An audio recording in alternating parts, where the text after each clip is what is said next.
You keep treating thought like a witness when it has been acting more like a squatter. It enters the room before you do, arranges the furniture of meaning, and tells you what everything is before anything has fully happened. Then you call that intelligence because the voice was quick, familiar, and dressed in your own tone. But speed is not truth, and familiarity is not authority. A thought can arrive early and still be wrong about the life it is trying to explain. This is the first fracture in the old confidence you placed in your own mind. You assume that because a thought appeared inside you, it belonged there by right and deserved serious consideration. You assumed that repetition proved relevance, and that mental persistence signaled importance rather than habit. But many thoughts do not return because they are wise. They return because they found a nervous system willing to house them without challenge. The order of thought release begins the moment you stop asking whether a thought feels true and begin asking what that thought has been allowed to build. Some thoughts do not merely visit consciousness for a few passing seconds. They recruit posture, mood, expectation, language, and decision until your whole inner field begins organizing around their presence. Then a sentence becomes a climate, and the climate becomes a private world. Once that happens, you are no longer thinking the thought. The thought is thinking your life for you. That is why mental suffering often survives insight with such stubborn force. A person can understand their pattern in a dozen elegant ways and still remain captive to the pattern very thoroughly. Understanding does not automatically dislodge occupation. In many cases, it only teaches the occupying thought how to sound more sophisticated. Then the prison acquires vocabulary, and the person mistakes expanded language for actual freedom. Some part of you resists this because you still want to believe that your thoughts are direct reflections of your deepest self. You want the interior voice to be intimate enough that listening always sounds like authenticity. But intimacy can be counterfeit when something has lived inside you long enough to borrow your cadence. The mind becomes most dangerous when it learns how to sound native while remaining fundamentally invasive. Then you defend the intruder because the intruder resembles your own internal weather. This means thought release is not positive thinking, and it is not thought correction in any shallow sense. It is not the act of replacing dark sentences with brighter ones and calling the whole structure transformed. It is the more serious act of withdrawing reverence from thoughts that were never meant to govern. Some thoughts are not asking to be healed, upgraded, or made productive. Some thoughts are asking to be evicted from the throne you built for them by habit. The second vector enters through the body, because thoughts do not stay abstract once they win enough authority. They move into muscle, breath, digestion, sleep, pacing, attention, and the tiny anticipatory contractions that shape a day before the day has really begun. A thought says danger, and the shoulders accept the command before evidence arrives. A thought says not enough, and the stomach tightens as if scarcity were already physically present. Thought becomes biochemical rehearsal, then rehearsal becomes ordinary life.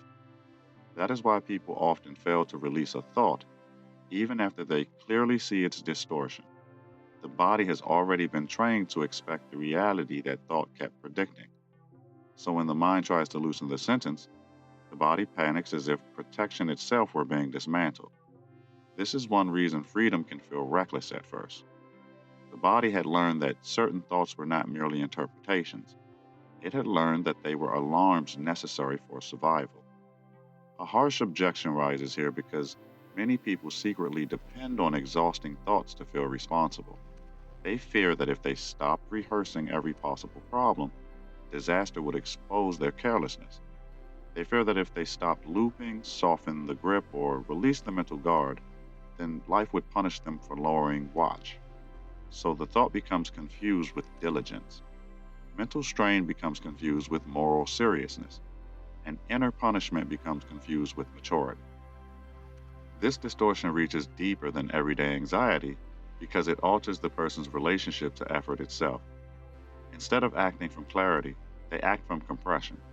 Instead of preparing from wisdom, they prepare from internal noise. Instead of moving toward reality, they move under the pressure of imagined catastrophe, repeated often enough to feel earned. Then, when exhaustion arrives, they do not blame the thoughts. They blame life for being hard enough to require such constant inner violence. The body pays for that confusion with interest because it cannot endlessly distinguish between predicted threat and lived threat once a pattern has been repeated for years. The pulse changes for imagined conversations, the jaw braces for possible rejection, and sleep stays shallow because unresolved anticipation never truly leaves the system. Then people ask why peace feels unnatural. Peace feels unnatural because the body has been trained to experience mental quiet as the absence of supervision. It does not yet know that supervision and safety are not the same thing. Thought release therefore demands more than intellectual disagreement with the sentence that has overstepped. It requires retraining the body to survive the absence of the thought it once obeyed. You stop answering every internal alarm, and the body interprets your noncompliance as risk before it experiences it as liberation. So the beginning feels less like ease and more like the removal of false scaffolding from a structure that learned to lean. The trembling does not prove the old thought was right, it proves it had become load bearing. The third vector is relational, because thoughts do not grow in isolation nearly as often as people imagine. Many of your most punishing internal sentences were reinforced, rewarded, mirrored, or normalized inside human environments that benefited from your compliance. A family teaches vigilance without naming it fear. A culture teaches self criticism without naming it discipline. A relationship teaches overanalysis without naming it adaptation to inconsistency. Then the thought seems personal because it echoes inside your skull, even though whole systems help write it. This is why some thoughts flare only in certain relational fields. You can spend a quiet morning feeling ordinary, and then one conversation activates a sentence that sounds like ancient law. Suddenly, you are too much, not enough, behind, difficult, irresponsible, or impossible to love. The thought appears private, but it was waiting for a familiar human arrangement to awaken it. Certain people do not create the thought from nothing. They activate a track that was already laid in older rooms. That does not excuse the thought, but it does expose how deeply it is tied to belonging. People keep destructive thoughts because those thoughts once helped them remain legible to important environments. If you learn to criticize yourself before others could, that strategy may have looked like humility while actually functioning as preemptive surrender. If you learn to doubt your perception before conflict could intensify, that doubt may have looked like flexibility while actually functioning as self erasure. The thought survived because it protected attachment before it ever protected truth. A further destabilization appears once you see that some communities also reward the thought patterns that slowly devour their members. They reward overwork as worth, hyper-reflection as evolution, emotional suppression as strength, and endless mental processing as depth. In such fields, a person who releases certain thoughts may briefly appear less serious, less insightful, or less spiritually advanced than those still carrying the burden. So, release is not always praised when it begins. Sometimes release looks like disobedience to systems built from internal over-control. This becomes especially confusing in spiritual spaces where the mind learns to disguise its control through refined language. A person can call it discernment while privately feeding suspicion, call it shadow work while endlessly orbiting old self hatred, or call it awareness while never actually stepping out of recursive thought. The sentence changes clothes, but the occupation remains intact. Then the person believes they are doing sacred work because the thought learned how to kneel while keeping the crown. Thought becomes most cunning when it learns how to sound reverent. By now, the three vectors begin pressing toward one another with greater seriousness. A thought enters like a sentence. roots like a body instruction and stabilizes through relational reinforcement until it feels inseparable from reality itself. Then, when you try to release it, the mind calls you naive, the body calls you unsafe, and the social field calls you changed in all the wrong ways. This triple resistance is why letting go of a thought can feel larger than confronting an event. You're not dropping a sentence, you are interrupting an entire structure of participation. That interruption is where most people retreat back into mental captivity. They say the thought must still matter because its absence feels so disorienting, or they say the process is too destabilizing to trust. But disorientation is often the first honest sensation after false order begins collapsing. If a thought has helped structure your body, your relationships, and your idea of self, its removal will not feel neat. It will feel like recovering floor space in a room that had been crowded so long you forgot how large it once was. This is why the order of thought release does not begin by asking what you want to think instead. That question comes too early and flatters the same old manager inside the mind. The deeper question is what thoughts have been permitted to remain simply because they were useful to older versions of you or to systems around you. Once you can answer that with courage, the mind loses some of its theatrical authority. Then thought is no longer the ruler of the field, it becomes one event among many. A different kind of intelligence appears after that demotion begins. It is slower than the compulsive mind, less eager to narrate, and strangely unconcerned with constant explanation. It notices what is happening without racing to convert every sensation into a conclusion. It allows perception to arrive before judgment colonizes it. Many people mistrust this quieter intelligence at first because it lacks the feverish texture of urgent thought. Yet, urgency has never been the same thing as depth, and speed has never guaranteed precision. Release does not mean that the mind becomes blank, passive, or spiritually useless. It means that thought returns to proportion and loses the false divinity it gained through repetition. Useful thought remains useful, but it no longer occupies sacred territory by default. Destructive thought may still knock, but knocking is no longer the same as entrance. The person begins noticing that many mental events are not commands, not prophecies, and not identity disclosures.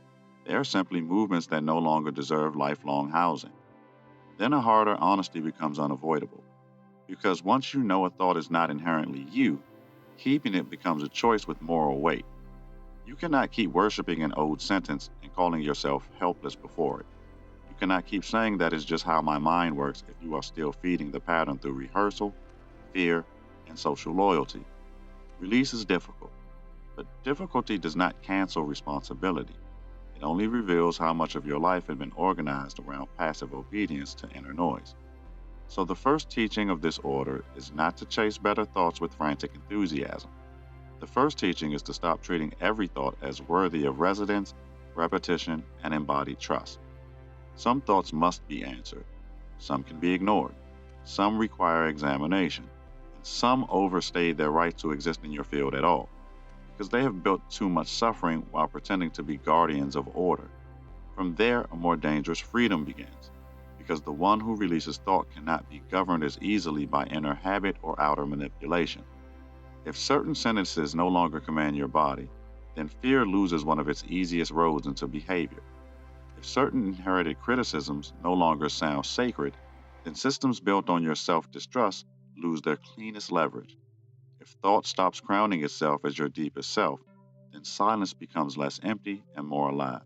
And once silence becomes alive, you begin discovering how much of your suffering was not destiny at all, but permission never consciously revoked.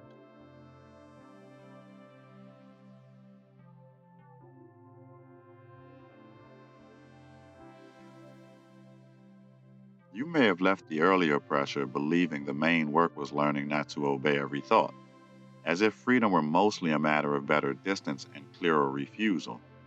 That would still flatter the mind more than it deserves, because some thoughts do not remain powerful merely because you believe them. Some remain powerful because you need them to keep something else from surfacing. The mind does not only mislead, it protects arrangements you are not yet ready to feel without support. That is the next fracture, and it cuts deeper than simple overthinking. You imagine certain thoughts were problems in themselves. when many of them are actually barricades placed in front of older material that would otherwise reach the body. A repetitive thought can function like a decoy, keeping your attention trapped in analysis so sensation never gets enough room to speak. Then mental noise is not random clutter, it is organized interference. It is protection disguised as self invasion. This becomes dangerous because people often declare war on the thought while remaining loyal to the condition the thought was hired to conceal. They want quiet without contact, relief without exposure, and mental clarity without emotional consequence. So they reject the sentence, but keep the posture, the environment, the relationship, or the private bargain that made the sentence necessary. Then the thought returns with new words, and they call it personal failure. But the structure beneath it never changed. Thought was only the visible employee of a deeper system. The first vector here is concealment, because most of what you call thinking is actually strategic avoidance running on a high verbal frequency. You think you are trying to solve the issue, but many times you are trying to stay one layer above it. You keep translating sensation into language before sensation can form its own truth. You keep asking what it means, why it happened, how to fix it, whether it matters, and what it says about you. The mind stays busy so the body stays untranslated. That is why certain thoughts intensify precisely when silence begins opening. The mind senses that quieter space could allow grief, fear, rage, shame, desire, or recognition to rise without distortion. So it launches another sequence of interpretation and calls that necessary reflection. It asks new questions, reopens old cases, constructs better explanations, and generates urgent perspectives that feel spiritually intelligent. But intelligence is not the same as willingness. Thought often becomes most articulate when feeling is nearest. A quiet objection appears because you do not want to believe your most reflective states might also be your most evasive. You want to keep honoring complexity as evidence that you are facing yourself seriously. Yet complexity can be a maze built to postpone contact. A person can spend years refining their inner commentary while remaining unavailable to the basic sorrow sitting underneath it. Then the mind wins admiration for depth while the body keeps waiting to be met without translation. This is why the order of thought release cannot be reduced to mental discipline alone. Discipline can silence the sentence while leaving the concealed material untouched. And untouched material does not vanish because the room got quieter, it waits. Then another thought sequence rises later and recruits your attention all over again. Until the hidden layer is actually met, the mind will continue producing cover stories with extraordinary devotion. The body knows this long before the mind admits it. A thought loop begins, and beneath it lives pressure that has shape, heat, memory, and direction. The chest is not asking for a better theory. The throat is not asking for more nuanced language. The stomach is not demanding one more round of explanation. Often the body is asking to complete something the mind has been interrupting for years by narrating over every signal. Yet interruption has become so normal that many people mistake it for self awareness. They feel a sensation begin to rise, and within seconds, a thought arrives to classify it, compare it, improve it, or judge it. The body never gets to finish its sentence, and people say they do not know what they feel. In truth, they rarely let feelings speak without immediate conceptual supervision. The second vector is identity, because some thoughts remain in place not only to avoid pain, but to preserve the character you became around that pain. The mind has built a whole citizenship system inside you, and certain thoughts function like border guards protecting the version of self that feels most familiar. They tell you what kind of person you are, what your limits are, what role you play, and what emotional range is acceptable inside your own inner country. Then, any unfamiliar possibility is treated like foreign pressure rather than new capacity. This means that thought release can feel like treason against your established self image. You may have built a private identity around being the careful one, the deep one, the wounded one, the strong one, the prepared one, the misunderstood one, or the one who always sees danger first. Those identities are not held in place by facts alone. They are reinforced through repeated thought patterns that keep proving the same portrait every day. Release one thought, and the portrait begins to lose sharpness. Release enough of them, and the self you trusted to organize your life begins dissolving at the edges. That dissolution is why people often revive the very thoughts they claim to want freedom from. They say the thought is exhausting, limiting, painful, and unfair, then secretly retrieve it when inner space begins widening too much. The old identity knows how to live inside that familiar pressure, even if the life it creates is cramped. A larger field demands new movement, new honesty, new risk, and new forms of self trust that the older identity was never trained to carry. So the person chooses familiar confinement and calls it realism. This gets sharper when the thought is tied to virtue. A person who thinks relentlessly may call themselves responsible. A person who self criticizes constantly may call themselves humble. A person who doubts every desire may call themselves mature. A person who mentally rehearses every danger may call themselves discerning. Then releasing the thought feels not only unsettling, but morally suspicious. The person feels they will become sloppy, arrogant, naive, selfish, or spiritually unserious if they stop obeying the internal pressure that has long worn the mask of character. But character built on chronic mental coercion is unstable in a hidden way. It may produce impressive restraint, insight, and order on the surface, yet underneath it breeds resentment, numbness, and false dependence on internal pressure. Then goodness no longer grows from alignment, it grows from fear of inner punishment. The person behaves well because their mind has become a private regime, not because their deeper nature has ripened enough to choose well without threat. This is not virtue, it is managed compliance under psychological surveillance. That is why some people become frightening when thought release genuinely begins. Not outwardly frightening, but inwardly uncharted. They can no longer lean on the old harsh voice to organize behavior, and the kinder intelligence underneath has not yet gained full muscle. So there is a season where the self feels under construction in a more serious way than people expect. The old enforcer is weakening, yet the deep governor is not fully embodied. That gap is where many retreat and reinstall the old thought system in the name of stability.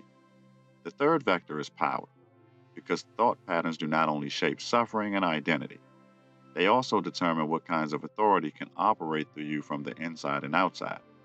If a person remains easy to govern through fear based thoughts, they remain structurally vulnerable to manipulation in nearly every environment.